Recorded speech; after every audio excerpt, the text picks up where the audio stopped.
Hello, I'm Rob, and welcome back to Quiet RC. Today, we are going to talk about the Kyosho Fantom EP four-wheel drive EXT-CR. Need some more room here. Is that the whole name? Fantom EP four-wheel EXT. Yeah. Okay, all right, that is the whole name, I guess.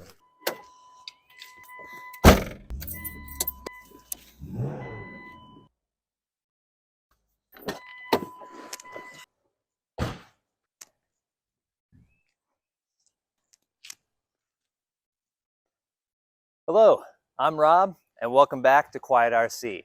Today, we are going to talk about the Kyosho Fantom EP four-wheel drive EXT CRC-II. And it's as heavy as the name is long. Shh.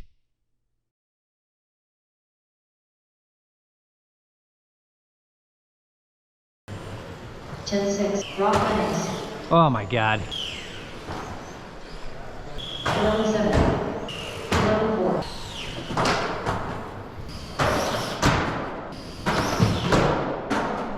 Whew.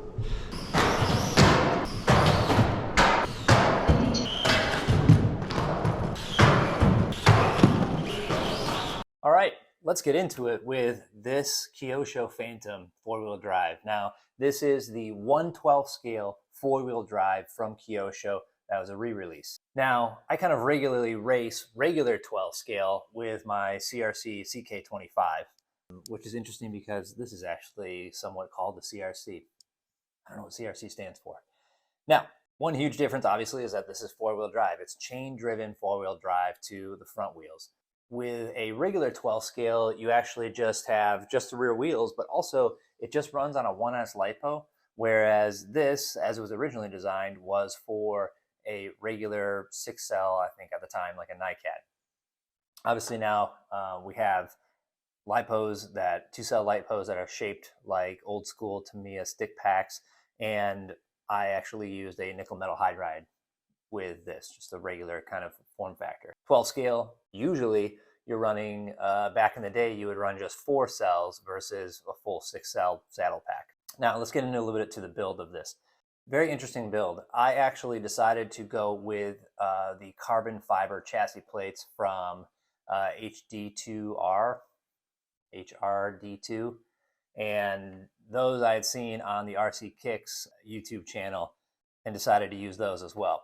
As I was starting to put together the components for the kit, one thing I learned was that the Kyosho Le Mans ESC that they use is just a rebranded Performa 60 amp ESC. Originally, I ordered the wrong Performa off of eBay. I got the 120 amp, and you'll see as we go through the build, it's much too big. I have since replaced that 120 amp, and I've gotten the correct 60 amp, and it fits like a glove. In fact, they literally made mounting holes in the chassis for this specific ESC. Well, technically for their rebranded Kyosho Le Mans one.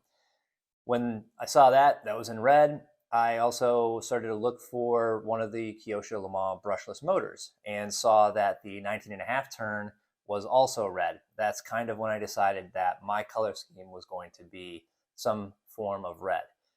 The next thing that I was on the hunt for was a red servo.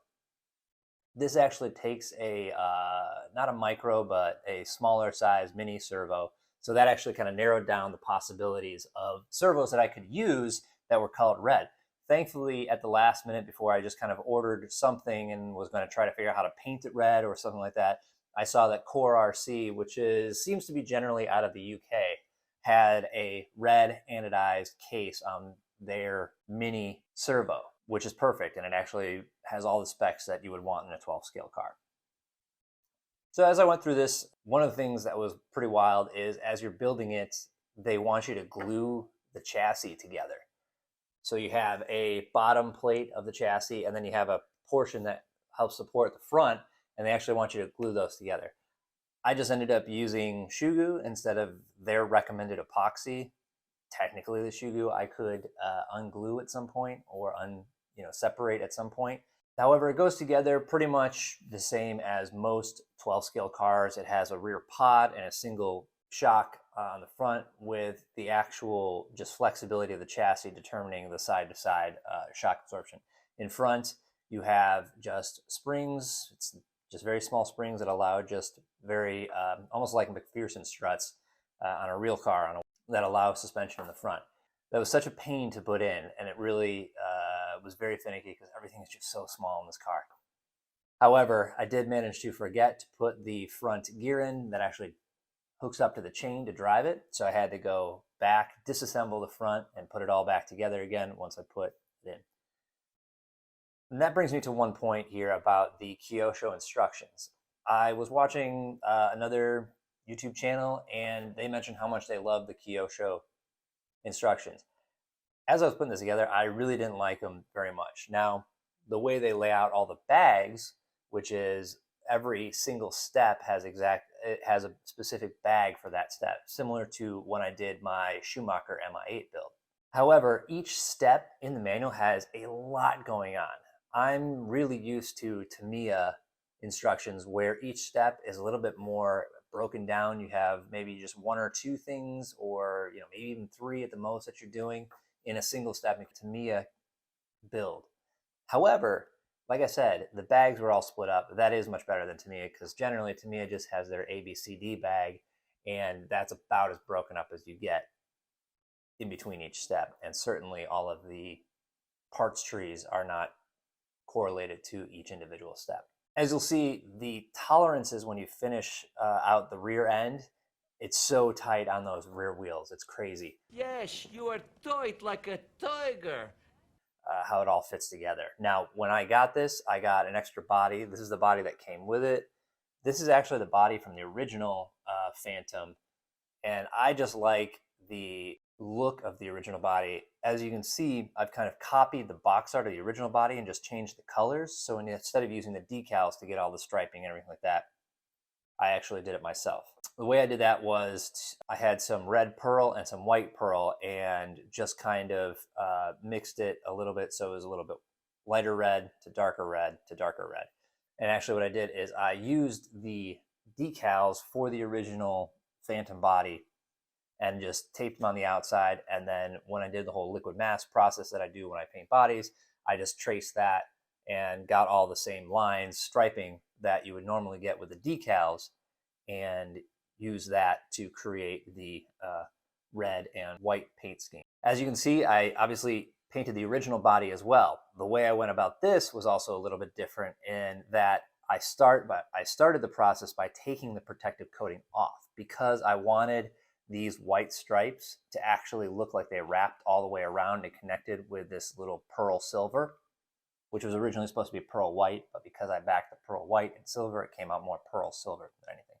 Anyway, so I actually put on the decals first just for this stuff so I could get it perfectly lined up and paint it that way. And then I had to kind of recover the whole body to make sure I didn't get any overspray on it. So kind of an interesting, but I like to have two bodies, one that I can kind of actually take it out and race, and then one that I can kind of put it on the shelf and just make it look nice. I also ordered another pair of tires right off the bat because on carpet, foam tires get chewed up pretty much every race. And so I can kind of keep these on just when I throw it on the shelf. The wing actually that you get here is an aftermarket part as well from Kyosho. And the way that it actually mounts in here is it just friction fits. So you actually just put little bends in here for these tubes that you install, and then it just friction fits in there. It's pretty wild. Now, as you can see in this right here, I have the correct ESC, the size. Some of the other footage that you see as I'm building it was with the 120 amp Performa 1 ESC, but you can see this fits much better and it has a better spot for the switch and everything like that. I also switched from taping it in, and I got some of these Velcro straps from Apex RC products. However, the little slots that they put in the chassis to mount the battery are very narrow, so I had to go and actually trim the whole battery strap about 2 or 3 millimeters off of it. In the back here is this little plastic panel. As you'll see in the build, I was struggling with whether or not I was going to actually put that in. Again, all because I had the wrong ESC, but now it's in, and my receiver is actually mounted to that. And then I also put a little piece of this hook and loop, not really hook and loop, whatever, this kind of mounting stuff for the transponder when I took it around the track. You'll also see that as it sits here, this chain looks a little bit tight. When you put it in and you put on the put in the battery, it actually weights it down and it sags a little bit, which it's supposed to.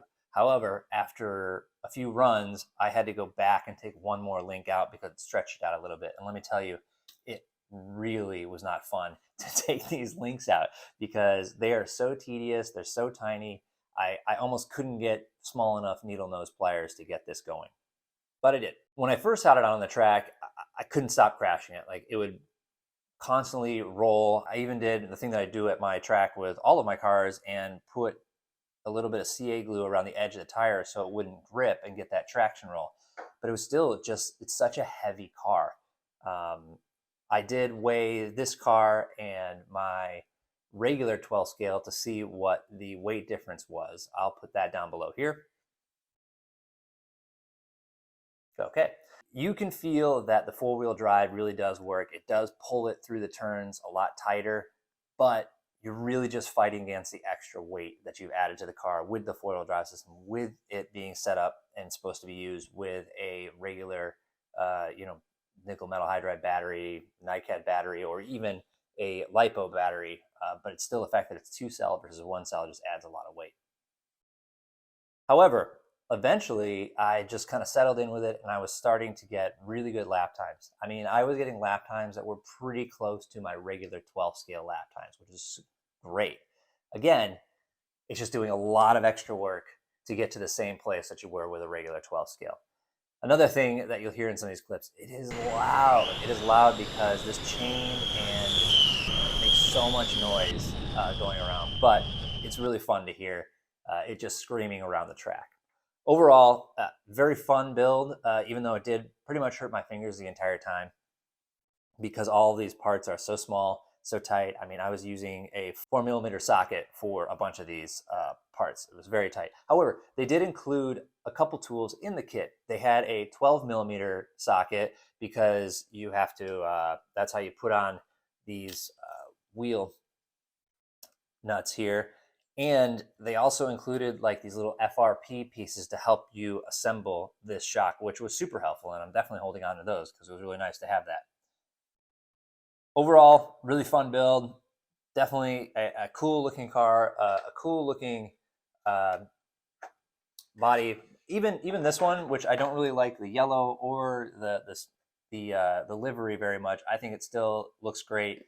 The driver in here, driver was very difficult to kind of put together because it's almost all decals in here to create the black cockpit. Now, when I did this one, I ended up just painting it rather than using all those decals. But it's great to have the driver in there. Looks awesome, and I think the original one looks a little bit better, though it's a little bit harder to tell. But part of the instructions is to actually leave this clear. I smoked it.